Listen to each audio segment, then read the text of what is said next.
नमस्कार, आकाशवाणी देहरादून से प्रस्तुत है प्रादेशिक समाचार। पहले मुख्य समाचार। प्रधानमंत्री नरेंद्र मोदी ने आज पीएम किसान सम्मान निधि योजना के तहत 8 करोड़ से ज्यादा किसानों को 16,800 करोड़ रुपए से अधिक की राशि जारी की। मुख्यमंत्री पुष्कर सिंह धामी ने ग्रामीणों की समस्याओं के समाधान के लिए गांव में चौपाल लगाने के निर्देश दिए। प्रदेश स्तरीय सीनियर मुक्केबाजी प्रतियोगिता के पुरुष वर्ग में अल्मोड़ा और महिला वर्ग में देहरादून ने जीत हासिल की। और मौसम विभाग ने प्रदेश के पर्वतीय जिलों में बारिश और मैदानी जिलों में ओलावृष्टि की संभावना जताई है। समाचारों के साथ मैं व्याख्या चंदोला। अब समाचार विस्तार से।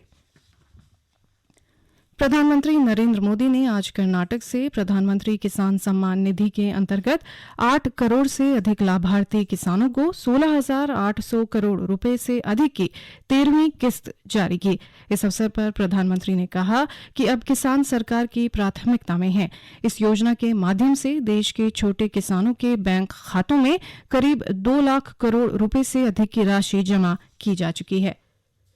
प्रधानमंत्री नरेंद्र मोदी ने कहा है कि सरकारी कार्यों और योजनाओं की सफलता के लिए सुशासन सबसे महत्वपूर्ण शर्त है और इसी की बदौलत योजनाओं का लाभ अंतिम व्यक्ति तक पहुंचाया जा सकता है।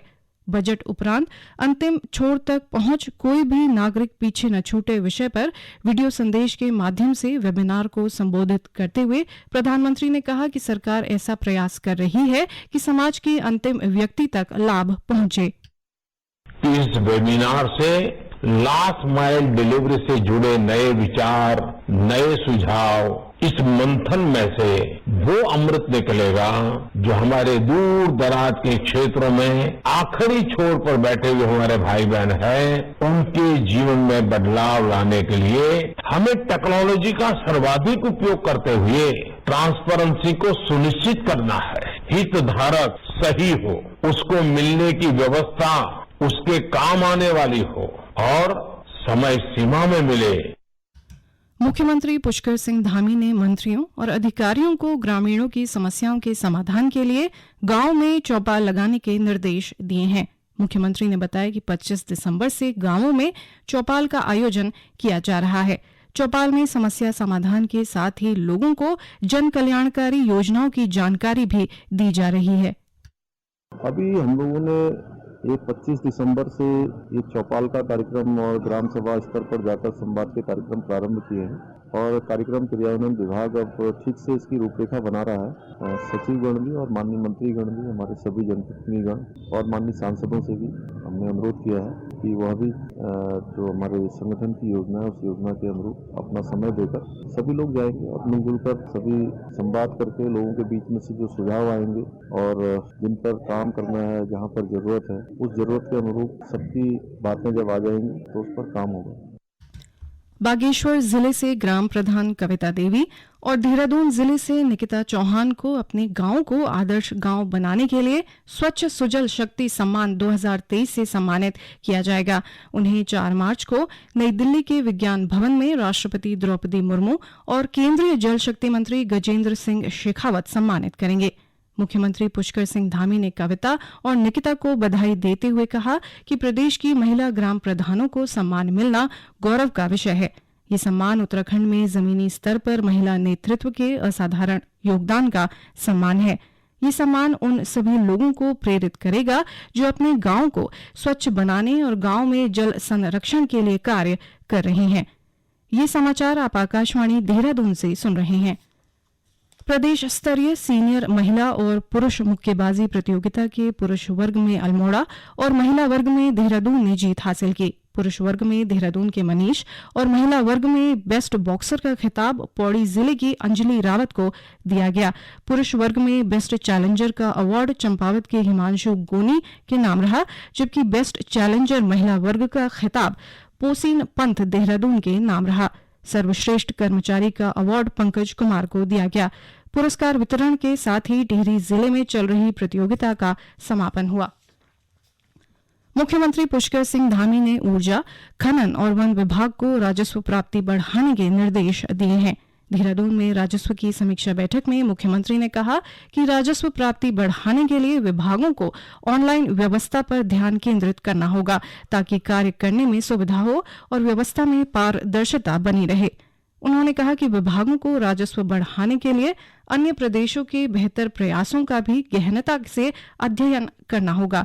बैठक में बताया गया कि राजस्व प्राप्ति के मुख्य स्रोत में राज्य वस्तु एवं सेवा कर, शपथ पत्र बिक्री, पंजीकरण शुल्क, परिवहन, राज्य आबकारी कर में लक्ष्य के सापेक्ष राजस्व प्राप्ति की स्थिति अच्छी रही है। चंपावत जिले में सशस्त्र सीमा बल ने सीमांत क्षेत्रों में रहने वाले लोगों तक सरकार की कल्याणकारी योजनाओं को पहुंचाने के उद्देश्य से रिवर राफ्टिंग अभियान चलाया।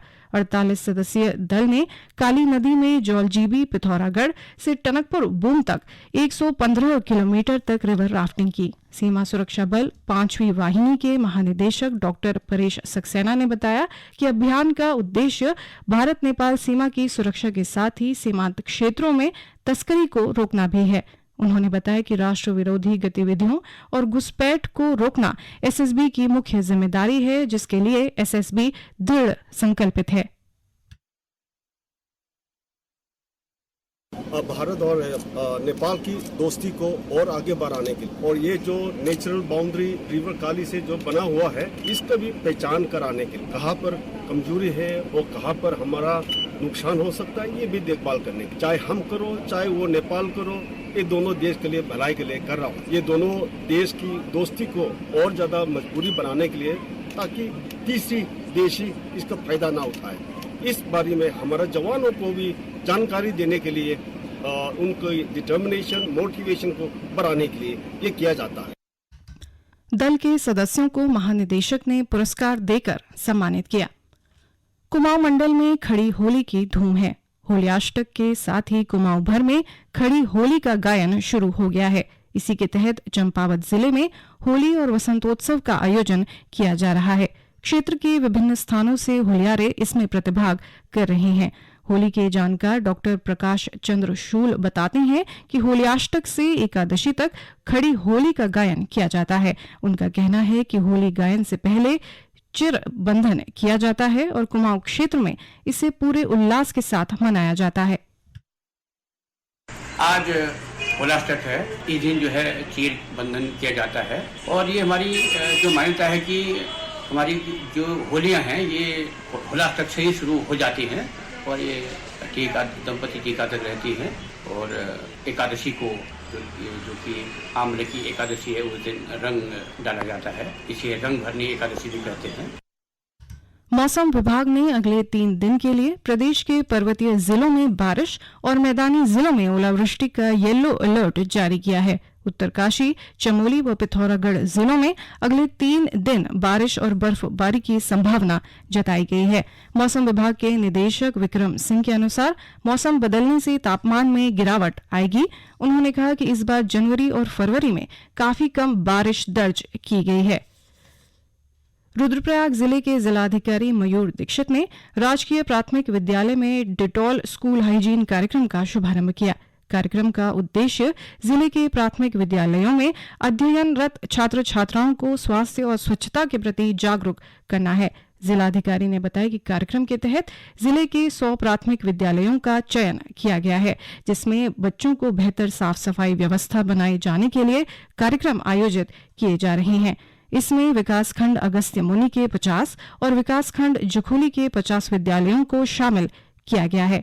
इस मौके पर जिलाधिकारी ने बच्चों को साबुन और सैनिटाइजर भी वितरित किए। और अंत में मुख्य समाचार एक बार फिर।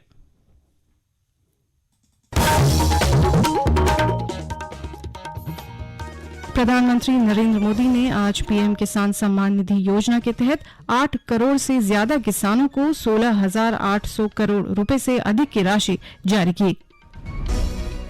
मुख्यमंत्री पुष्कर सिंह धामी ने ग्रामीणों की समस्याओं के समाधान के लिए गांव में चौपाल लगाने के निर्देश दिए। प्रदेश स्तरीय सीनियर मुक्केबाजी प्रतियोगिता के पुरुष वर्ग में अल्मोड़ा और महिला वर्ग में देहरादून ने जीत हासिल की। और मौसम विभाग ने प्रदेश के पर्वतीय जिलों में बारिश और मैदानी जिलों में ओलावृष्टि की संभावना जताई है। इसके साथ ही प्रादेशिक समाचार बुलेटिन समाप्त हुआ। नमस्कार।